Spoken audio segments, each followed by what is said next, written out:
In a previous video, we demonstrated how to set up your Hyper-V environment. Now let's install our first virtual machine, which we also refer to as a virtual server. And that's because we're going to be installing Windows Server 2016.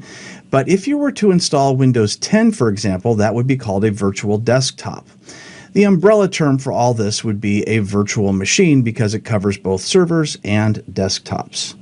So we're in our Hyper-V Manager, and just in case you forgot how to get there, go down to Server Manager and go to our Tools menu and choose the Hyper-V Manager from the list, which is all alphabetical.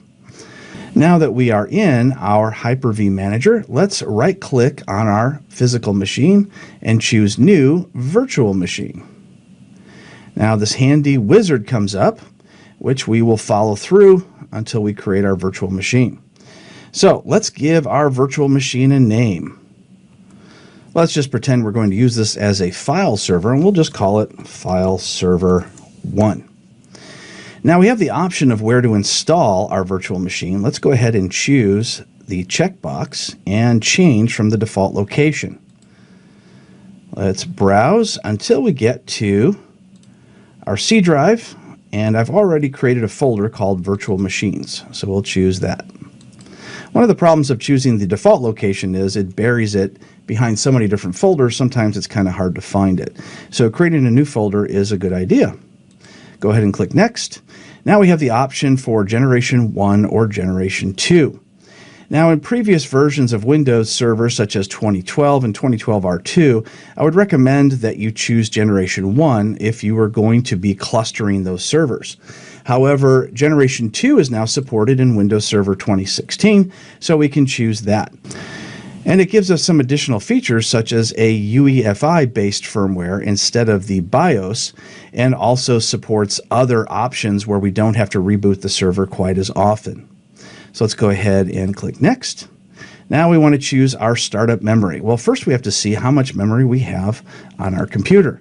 So let's go to Task Manager. And let's go to Performance and take a look, and we see we have 32 gigabytes of RAM. Now we need to make sure that we don't use up too much RAM from our host, because our host needs to still run properly. So let's go ahead and choose 12,000 megabytes, which is around 12 gigabytes. That still leaves our host server a lot of RAM to run. According to Microsoft's TechNet website, we only need 512 megabytes to run, and since we're running 12 gigabytes, we'll be fine. We can also choose or not choose the option for dynamic memory.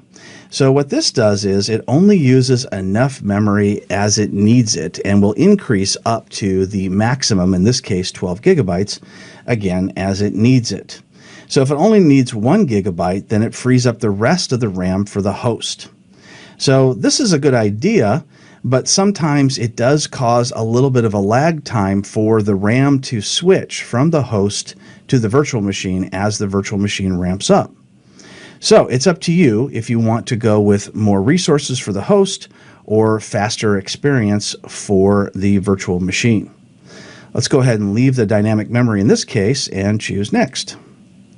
Now, as far as the connection goes, we need to make sure that we're connected to the network connection that we created in the previous video. Otherwise, we can't get out to the internet and we can't communicate with other machines. So let's go ahead and choose that. In some cases, you may decide you don't want it to connect to anything else to begin with, and you can add the network later if you choose. Let's choose Next. So we see it default the name and the .vhdx file, which is the Hyper-V file that's being used, and it shows us the location that we chose earlier. It also is going to show us a default size, which is 127 gigabytes of storage space. Now, we don't really need that much for just a test server, so let's just go ahead and drop that down to 100, although you could easily get away with 75. Microsoft says that the minimum amount of hard drive space would be 32 gigabytes, but I find that to be a problem when you add in the Windows updates over the coming months and years that you plan on using it. You can also add additional storage or even expand the storage that's here at a future time because of the flexibility that Hyper-V offers. We can also choose to use an existing virtual hard disk, as we see our second option. That's if you've already created a virtual hard disk or a virtual machine and you want to use it in this particular case because you moved it from another server. And you can also attach a hard disk later and just create the virtual machine without any type of hard drive. Of course, that won't get you very far because you can't install anything onto it until you do have storage. Now we have the option to install an operating system later, or we can choose to install it now. Let's go ahead and choose to install it now. And we need to find an ISO file that we have downloaded in order to make that work. So let's go ahead and browse. I've already downloaded an ISO file, which is the same as a DVD used to be. And it allows us to install from a file rather than a disk. So let's go ahead and choose the ISOs that I downloaded, and there's our Windows 2016 ISO file. We can also choose to install an operating system from a network-based installation server, which we don't currently have. Let's go ahead and click Next, and we see a summary. Make sure everything is the way you want it, or you can click the previous buttons and click Finish. Now that we've created a virtual machine, I've gone ahead and switched over to our VM host 1, which is a different 2016 server that already has virtual machines running. So we can go to any one of these virtual machines and you can see in the bottom section here the status of whether they're on, logged in, that kind of thing. Now if we double click on any of them, we can open them up and we can log into them just like a regular server. So let's go ahead and do that. Type in our password, and there's our server. If we click on the center section there, we get a little better ability to scroll down, and we can see our menu items. Let's go ahead and close that. And I've gone ahead and created another server called File Server 2 with the same exact specifications as we did on our other virtual server. Let's go ahead and start it up by clicking Connect and go through the installation process. Make sure we press the button to boot from the DVD, and it's now going to start the installation. At this point, it's the same type of installation that you would see on any physical server, so there's not going to be anything to really learn here except that you get to see the screens as they go through the various different motions. So we'll go ahead and move on to where the server is installed, and we'll take a look at what it looks like after it's gone ahead through its paces. While we're waiting for that installation to finish, I want to show you a couple of other things that are interesting about Hyper-V Manager. One of those is going to be a checkpoint. We can see that's in the center section here.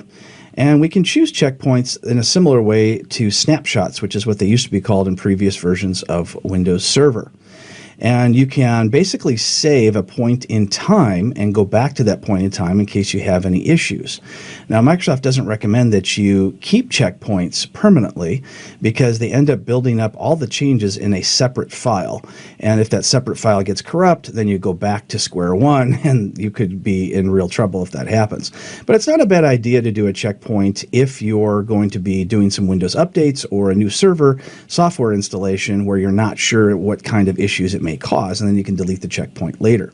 So let's go ahead and take one of our other servers that we already have, Windows Server 2016 installed, and we'll right click on it and we'll choose checkpoint. Now you can see off to the right hand side it's creating the checkpoint, and it won't take long because this server isn't very large, but if you have a large server that's over, say, a terabyte, this could take maybe several hours to complete. And our checkpoint's created. And we can see that we can go back to this point in time if we ever need to, if we have issues after running an update or a software installation. At the bottom, we also see options for memory, of how much memory the server is running. We take a look at the networking information. We can see it is using a network adapter. And if we have replication going, which we don't, but we can replicate to other servers if we want to have an extra copy in case there's any type of issue with our physical server. If we click on the settings, we get more information, such as the memory, the amount of processors, hard drive, etc., that was shown earlier during the setup phase. And it appears our virtual machine is ready. So we'll put in the password that we typed in earlier during the setup process, and now our virtual machine is all set up.